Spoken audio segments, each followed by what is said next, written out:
Chrissy, Hey, hey, finger guns. Boop, boop, boop, boop, boop, boop. what up, my What up? guy? What up? That is my go-to move at festivals, for the record. The finger guns. The guns. Absolutely, absolutely, You absolutely. only to D&B or to everything? That's so funny you brought up D&B. I mean, I would do them to D&B, but definitely I do them to dubstep, like big time. Big time. Yeah. Like Excision's got the freaking gun. I'm like up there firing away. Like you're matching the visuals, like I do my best. I do my best. I'm always, I'm just a second or two behind, but like, yeah, I yeah. do my No one best. can keep up with his visuals, let's be real. No. Whether you like him or hate him, he's the king. He's the king of hmm what he's got going on. I mean, I have um I have a buddy who was we had seen Excision a lot last year in 2022. I will be very honest, we had seen him I a love lot, that. which is great. But I had a buddy who was just like, I've just seen him too much. I've seen him too much. Too And much. that's what he was saying. And it was the funniest thing ever is he goes to Thunderdome this year and he's putting videos on his story and everything. And I swiped up on one of them and I was like, I guess he's grown on you again, huh? And Yeah. he's like, you know what? I can't hate on it. I can't hate on the fact that he puts on a show. I can't hate on it. And I was like, that's what I thought. It Dude, I was mean, funny. like that Thunderdome setup looked larger than life. I mean, I went to 2022 and I was sad I didn't go this year. Yeah, really. I've never been. It is. I mean, yeah, I don't want to. It is. I mean, it's his premiere show for the year, so it's like it's him coming out swinging. It's hmm got everything it wants, and they did a lot of different things this year than the previous years, which was fantastic. I mean, they did full production for all the opening acts too, or not full, but more production than they did last year. Last year they only did a middle screen, no lasers, only lights. Oh. So that was a big complaint from people and whatnot, I think, and they heard that. But then yeah, the screen setup was crazier this year. They had lasers on the side. It was, yeah, that's insane. Yeah. No, and like my final point on an Excision is that I always think, when I see him at Lost Lands or like wherever he plays, I'm like, does he own all of this equipment? I feel like he just has like a couple gigantic warehouses on either side of the continent, like filled with LEDs and like freaking speakers and shit. I mean, yeah, that sounds expensive to always rent. Like it sounds like Yeah. very. Well, when you're touring as much as him and like when you throw your own festivals and stuff, I feel like he probably owns the majority of that setup. I think he has to, yeah, because like he's come to a few small clubs. Like so here in Tampa, we have like the Ritz, The and Ritz. yeah, you've been there. I think actually, I think you guys have been I've there. been to the Ybor neighborhood, Yeah, but I've yeah, never that's it. been to the Ritz. Oh, I okay. usually go Okay. to TK when I'm in Tampa. Shout out TK. Shout out TK Lounge. It is popping off The recently. boys. It is My you. one of my artists is playing there this Saturday. If y'all are around. I don't know when this goes live, but Yes. I will be. Oh well, this will be past then when it comes out. It'll be so off by yeah. 2 days, 3 days, but I'll be there actually. So that's Oh crazy. my God, you're going this weekend Most likely I'll be most likely I will be there. to It's Saturday. Super Ave? Yeah. I'll have to look at it. Yes, most All likely. right. You better send me videos. If I go, I got you for sure. Well, hey, what have you been up to these times? So I looked back. For those who don't know, Chrissy here has been on the podcast before. I looked back. The last time you were on was episode 60, which was back in 2021, which Okay. is crazy, crazy. Y'all were just starting out with Dubstep FBI. Things have really taken off. So let's do like a quick recap for some of those that haven't been following, maybe some that have, but regardless, I also want to know too. So hmm you guys have been killing it, at least from what I've noticed. You guys, Thank Dubstep you. FBI is growing nonstop. I'm seeing TikToks, I'm seeing content, I'm seeing YouTube. And then you've also got hmm where you're helping, doing promo with some artists and doing events as well, which is huge. But fill me in hmm on the other stuff or elaborate on some of those for us. Yeah, absolutely. So as it relates to Dubstep FBI, I mean, the biggest thing is that over the last few years, like we've really gone national/international. I feel like we started here and we had that footprint in Denver, Colorado, and that was our niche. But now we have like promoters across the country hitting us up. Like we have artists in other countries that we're doing mixes with. And I feel like we're finally like that go-to top of mind first choice publication for dubstep artists to like help spread the word about what they're working on. So it's just been really fun. I feel like a lot of the projects that we work on too, like the Grocery Boys Bash down in Arizona that's coming up, like things like that are just really fun. And I finally feel like I'm comfortable with this brand and I feel very confident about it too, which is cool. Yeah, I mean, I think you guys couldn't have picked a better time to get into like a dubstep publication I know, because like right? it just like it seemed to just explode literally starting in Mhm. 2020. Like you guys were right there as it was picking up, and it 100% it has grown, and as it has grown you guys have grown with it. And yeah, I think you guys are one of those staple names. I mean, I have friends who are like, it's funny because I have friends that'll be like, oh my god, like the dubstep FBI, but I'm like, and in my head I'm like, I know those people. Like I know Yeah. them. You're like, I interviewed them first. Yeah. I am the groundbreaking interviewer here. Yeah, Me. you were like the exclusive. I wish I could say that. We're working on it. We're getting there. Yeah. But so with that, you've got some collabs coming up. So what kind of what Mhm. you were telling me that you kind of wanted to showcase a bit, get out there a little bit. So tell us some of those that are coming out. Yeah, absolutely. So the biggest one, I briefly mentioned it a minute ago, but it's the Grocery Boys Desert Mealy. And for anyone who's not familiar with the Grocery Boys, it's a collective of not just artists, but also video gamers. They are content creators, just a bunch of like cool people who got connected via the internet, and they all love like trench culture and heavy bass and stuff like that. And so they've thrown a couple shows before. If anyone knows Sweet Tooth, you know, Jay Moss, Black Jesus, those guys. This is kind of their collective. And they hit us up last month and they were like, hey, we would be honored if Dubs of FBI would partner up with us on this Arizona show. And they announced a stacked lineup with like Genie, Al Ross, Artix, and all of them. So it's going down in Mesa, Arizona on April 1st, which is going to be sick. That's sick. That's sick. You're making your way down. Oh, yeah, Gonna see if dude. you can. So a couple days before that, we get back from like a week in Miami for Music Week. And I'm just like, oh boy, I'm gonna Oh, have to leave town right away after that. nothing like back-to-back trips, honestly, though. I mean, at Right? least, yeah, at least for me, I love travel. I love all that stuff, which I think you guys do too. And I mean, yes, Yeah. it is nice to be home, but sometimes back-to-back's fun. It's fun. Yeah. 2 weeks, though, I feel like is the max of back-to-back weeks. Like when you go to that 3 or 4 week, you're like exhausted by then. You're like, Dude, I just yeah. want to lay in bed. Like, I just want to go. Especially if it's domestic travel. That's where I'm like, I'm good on domestic travel, but international travel, I could go forever. Where have you all been internationally? Didn't you guys go to Yacht Week? Oh my gosh, yeah. So right after you interviewed us, I think it was that summer, we did the Yacht Week, Croatia, That's and insane. it Wow. was like right. So the country had opened like 30 days before that actually to tourism. And so we were some of the only tourists in the whole country. And yeah, it was like a week-long thing where there were 11 of us sharing a catamaran. And we were like slammed into this boat. It's basically a floating festival where you like sail around the Croatian islands with like 30 other boats doing the same thing. Right, and y'all link up sometimes, and like I Mhm. saw like, some of the videos I saw was that like linking up out in the water, someone's playing on another boat, maybe, or Yes. out on a dog or something. Yeah, for real, that's Yeah. insane. That is what a crazy experience. And is that a week long? Yeah, so that I think it was like 6 or 7 nights, but, like, by the 6th night, because we were gonna dock and then spend the night on the boat docked, but all of us were like, "Get us the hell off of this boat." Like, we were about to kill each other and, like, we were all seasick and, like, hungover and stuff. What you gotta have at least one story you can tell from that, Oh and my then god, I have a story.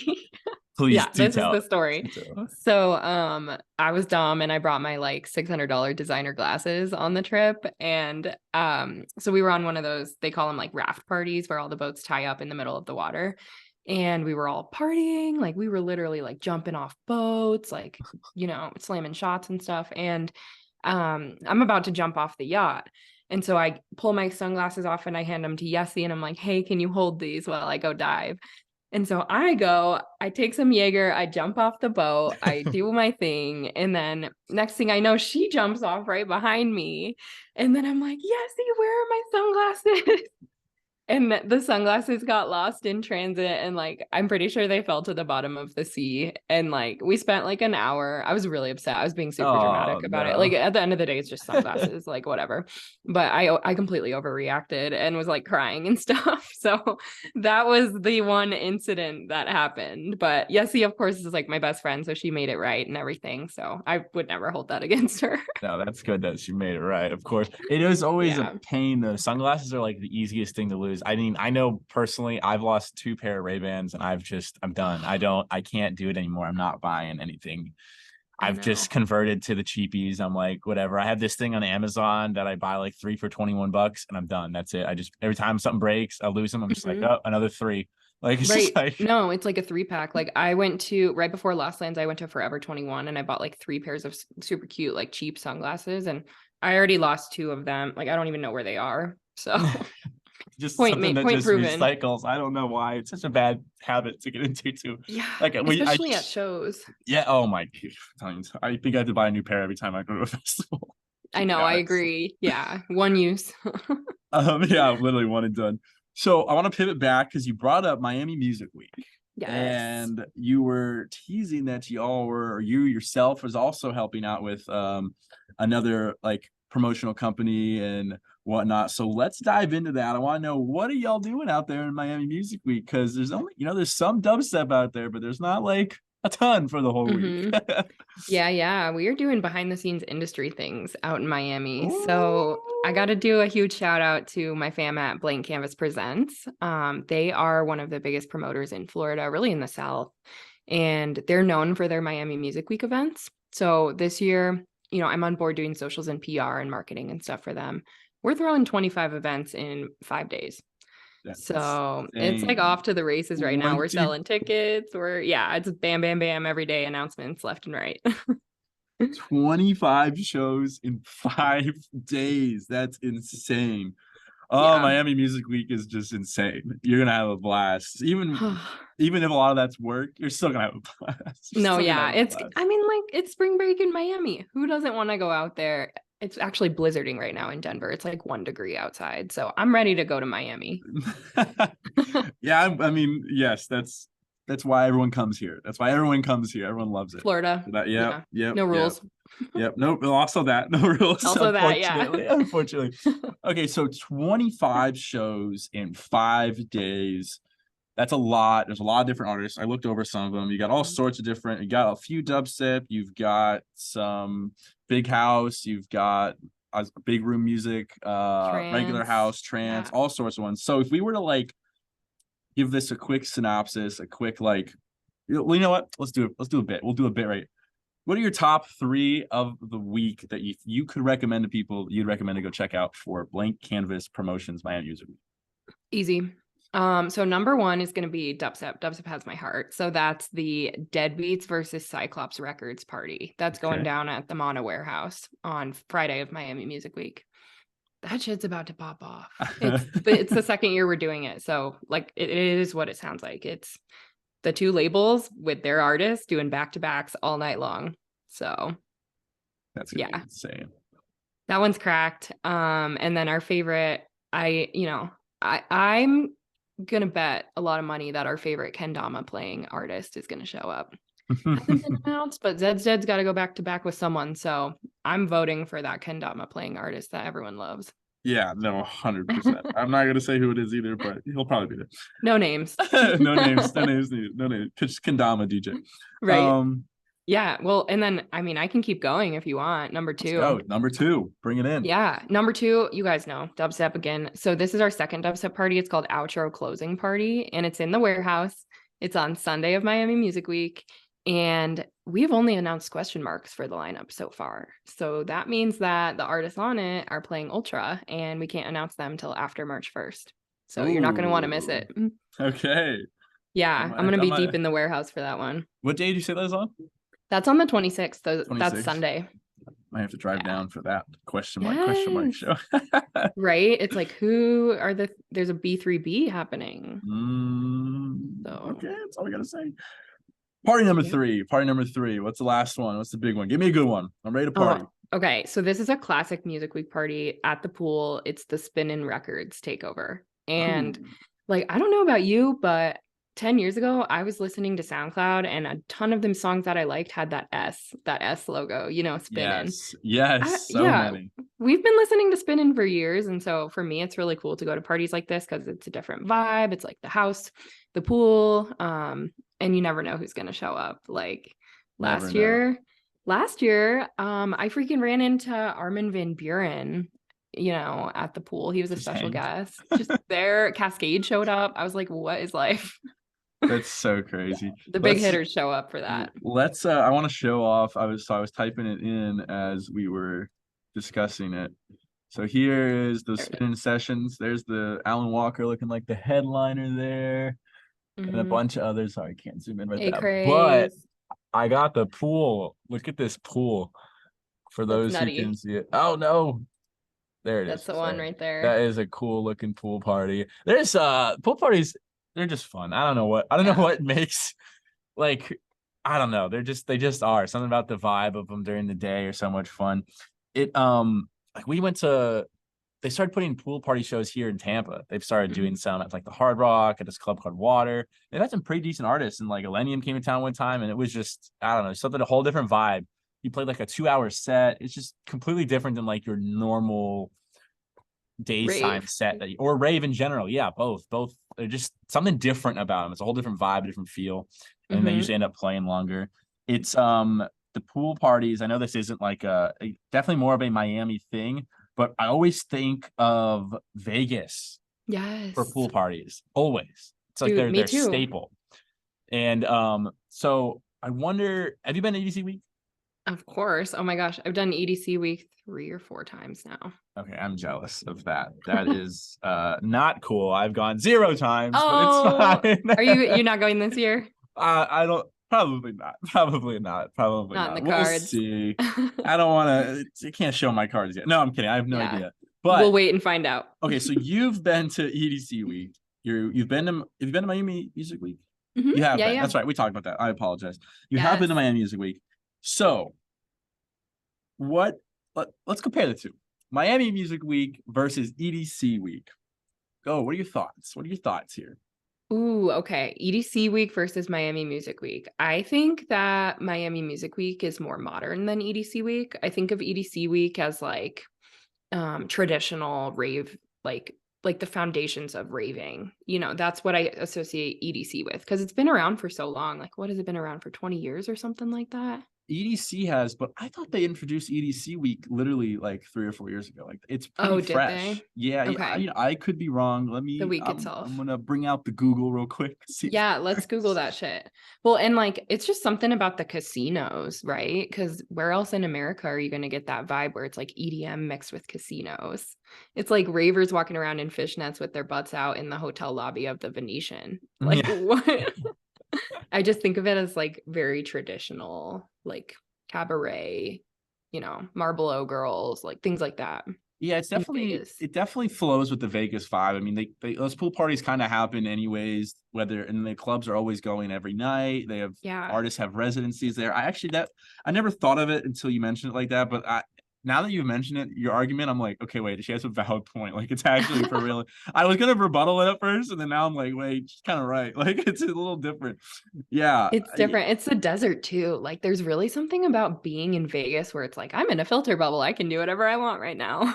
yeah. I mean, yes, it's its own world. I mean, literally, Hmm. there's literally nothing around it. It's just deserted sand and mountains. Like Yeah. there's just nothing around it. But then it's a city that shouldn't exist that Hmm. No, does. agreed. And like it's Yeah. yeah. So you're like, I guess if it doesn't exist, I can have a lot of fun. Well, and it's cool because I feel like so I went to my first EDC in 2018 and I went with a crew who had been several times before and so they showed me the ropes and I thought it was such a cool concept that whole week leading up to the festival there were different like label takeovers like BassCon had a pool party. I think we went to the Bass Rush pool party with Sudden Death and like I just thought that whole concept was really cool and that was when before I had started Dubs of FBI, before I had gotten into the music industry, like that to me was the premier EDM week.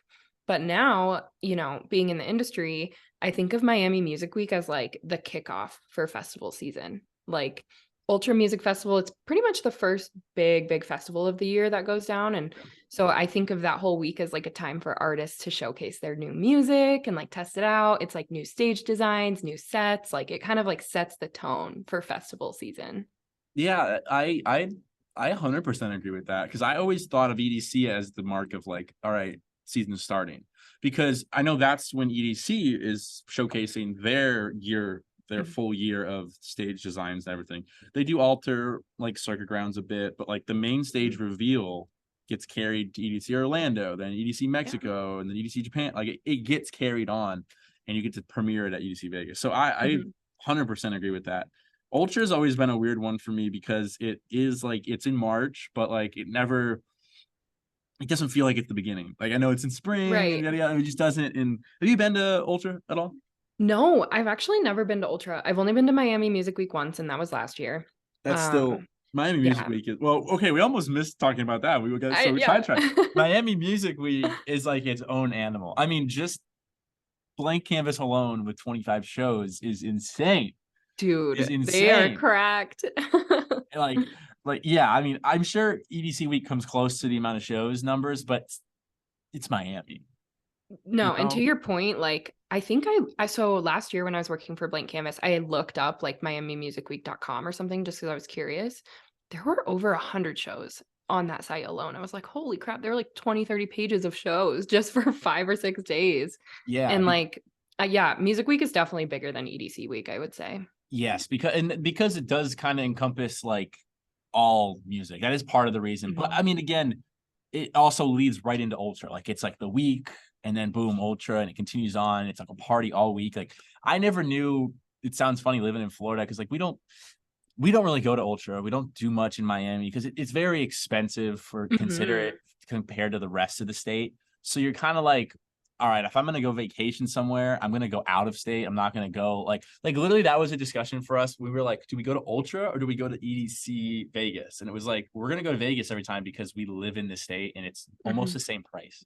But like, yeah, it is just an all week party. Like I had friends when I moved away from Florida. I had friends I knew in my new town that were like, I'm going down to Miami for Miami Music Week. And I was like, what? Like, yeah. I was never not. I was like, excuse me. And they're like, what? It's a week of party and blah blah blah. And I'm like, I guess that's true. I never thought of it like that. Yeah, well, and it's interesting too, like the different crowds, right? Because Miami Music Week, you get the spring breakers, and that, like, that to me is a lot of Chads. Let's be real. It's like the older crowd that loves techno and house, and then it's Chads and like university kids from the East Coast going all the way down to Miami to party. And then sometimes you get the headbangers, but I feel like Miami's not super, super big on the headbang stuff, like the dubstep crowds. Definitely more of a house area. Yeah, Yeah, like definitely. house, tech house. Yeah, all of that kind of Club stuff. And then Space. Club. Oh my gosh, I just bought tickets to Club Space actually. I actually saw your tweet. I was like, oh shit, he's going. It's happening. That is insane because it doesn't it goes to like I've actually never been. I'll be straight up. I've Lived never in Florida, been. never been. But if I'm correct, it goes to like sunrise. Like it just keeps the party is going. This weekend, so like Miami Music Week, that Sunday night, I want to say that they go into like Monday midnight or like some weird thing like that. It's like the like recovery party or like miss work party or something they called it last year. I don't know. But yeah, we're planning on going after outro. So we'll be there till sunrise. That is absolutely insane. That's insane. Yeah, I It's like, you're a veteran raver when you go to space. yeah, that's kind of true. Yeah, interesting. When you go to space, it made me think of just launching in a rocket. It basically is. No, and then, well, my last point that I was going to make was like Miami Music Week also has all of the big like winter music conference where all the industry people get together and they get to like talk industry things. And then I know EDM.com is also having like a networking event and like a demo thing where artists can bring their demos to label representatives and stuff like that. So I think it's really cool. Miami is just kind of the place to be, like if you're on the back end of the industry. It's interesting. No, yeah, that's very true. I didn't know they did like conferences and stuff too. That's a whole another side of it I had no idea existed. That's awesome. Yeah, it's super interesting. Like the whole industry is just so big down there. Like the stage managers, the TMs, the managers, like promoters, there's so much to it behind the scenes. There is, and it's mostly not known. And as you've gotten more and more involved in this scene, what is like one thing you've learned from the industry or about the industry that you could share? Yeah, I mean, like my personal experience is that it is what you make it. And so, if you want to get into the industry, you need to lead by example. And like you're going to be really uncomfortable when you first start off. You're going to be like, "Oh, are they judging me?" or like maybe I shouldn't be here, but at the end of the day, like if you work hard and you chat people up and you treat them like humans, like it's really going to have a lot to give back. And like it's fun too at the end of the day. If you can find ways to monetize what you're doing in the industry, that's even better. That's my Yeah. take. Do you Yeah. think it's better to be on this side of the industry or the people creating the music? Ooh, that's really interesting actually. So There's like a artist and producer side versus like TM management yeah, promoter. yeah, yeah. Yeah. Well, I mean, I just think it's so interesting the dynamic between artists and promoters, right? Because like the artists are like, oh, I'm so talented, like I deserve to be booked. But then the promoters are looking at it like, I can only book a certain amount of, or like a certain type of artist because that's what will sell right now. So it's like two different lenses. Like the artists look at it from the music perspective only, and then the promoters look at it from the perspective of like trends and like what the fans want to hear and things like that. So, I mean, I personally, I'm not as talented. I could not produce. So for me, I love being on the back end of like management and advancing shows and like pitching my artists out and stuff like that. Yeah, no, I definitely think it's definitely funny to the two sides of it because definitely one is more not that artists just aren't like concerned about money, but there's a little bit more of like a creativeness versus like a business Hmm. side. Not, you know what I mean? Like there's that kind Totally. of line in the sand. The artists that seem to do the most lately or that have grown the most lately seem to be the ones that can kind of wrap their heads around like, hey, this is yes, this is my passion, but like I gotta run it as a business, and that kind Hmm. of helps them propel, especially when it comes to like social media and branding, whereas that has just Yeah. evolved into such a big part of the community and industry, not just in music, but also in movies and all that. Because like, if you have a following, you can build a following. The promoter is going to see that and go, well, that means he can attract a crowd, like, and then that gets Hmm. that artist into the club. I mean, I've talked to some up and coming people, and that's one of the things I'm like, I feel like social is it's annoying as it is, like fucking put out TikToks, like just put them Dude, out, like you never know what's gonna happen. yeah. That is a huge debate between artists right now too. Cause like I see certain artists on Twitter being like, it's so cringy watching all of these producers try to make TikToks and like go viral. But then on the other side of it, it's like, well, I work so hard to make this music that I want the world to see. So why wouldn't I play the game? Like if that's the game that it needs to be played, then I'm gonna play that. It's like you have to be hungry no matter what. Yeah, yeah, it is. I can see both sides, to be honest. It's Me definitely like too. a really hard thing, and especially again, like if your creative juices can only take you so far, and Hmm. you don't want to take away from your music creativity by putting it into social media, and then Right. and then social media brings its own challenges because you don't want to be creating music to get a viral clip. You want to be Hmm. creating, you obviously most likely want to be creating music, I would think. I don't want to speak for every artist, but they probably want to be making it because they love it and they want to be performing it live. But then it turns out like, oh, I need this so I can make a clip, and or it's a funny sound, but I mean, again, you look at Subtronics and in that one Grizz collab, Grizztronics. I think I almost said it And wrong. Grizztronics too. But like that went, that Hmm. sound went on TikTok and blew up. And I'm not saying that's the reason he's big, but you can't argue that it probably helped, you know? Yeah. Well, and like it sucks too because you can't just like casually do social media. It's one of those where now the algorithm is so freaking intense that like you have to be posting every day. Like if you want to grow your account and actually get more followers, side note, I feel like you lose more followers than you gain, at least on some of these brands that I've been managing. Like they're losing followers every day. So I have to be like on top of it, trying to flood that out by getting new followers. So it's just like a hamster running on a wheel, trying to post 10 stories a day and like comment on everything they're tagged in, and then also post tweets and also post TikToks and like be on YouTube and like be on Spotify and SoundCloud and like everything. Oh my gosh, it is never ending. And you are 100% right. I was thinking about this ironically today when I was driving, that I was like, it really does come down to consistency. It just Hmm. there's no like special formula. Yes, sometimes it really can grow. So occasionally you can get big overnight, and you used to be able to on TikTok, but now it's just Yeah. so much of it is just, hey, I can consistently put stuff out. The algorithm's going to start showing you more. People start interacting more. They're seeing you more and more, and eventually they fall. Like, you know what I mean? Like, it's just, I literally can think of people that have come up on my For You page where like first time I saw them, it's a funny video, and I like, all right, swipe, see him Yeah. again. I'm like, that's another funny video, swipe, and then like by the third, fourth time, I'm like, all right, well, I must like this guy, so like follow. You know what I mean? And it just comes, but it's funny because social media used to be creative, and now I would say it's the people that are successful on it can almost be like those business oriented people that can sit down, hunker down, kind of push that creativity to the side and be like, I can do this every day, and I will do this every day, whether I'm creative or not. Boom. And it's a challenge, but it is. I've noticed it with my own socials. I've had blips of where I'm not consistent. Yeah. When I'm consistent, it's night and day difference. I mean, Dude, you've had some big clips. yeah. Oh yeah, thank you. Yes, Yeah, yes. I've been seeing those too. Like, I I'm like, damn, good for him. Like, he's grinding. I'm very much back in grinding mode. Thank goodness. But it's that's a whole nother podcast as I to know. why I was on a break and whatnot. And I'll talk about it sometime. I'd love Yes. to, but we only got so much time. But yeah, it's getting back into the grind has been feeling great. I've been loving it. I'm like, I don't know why I stopped. Why It's did I good do for the that? mind. Oh gosh, yes. Tell me about it. I don't know why.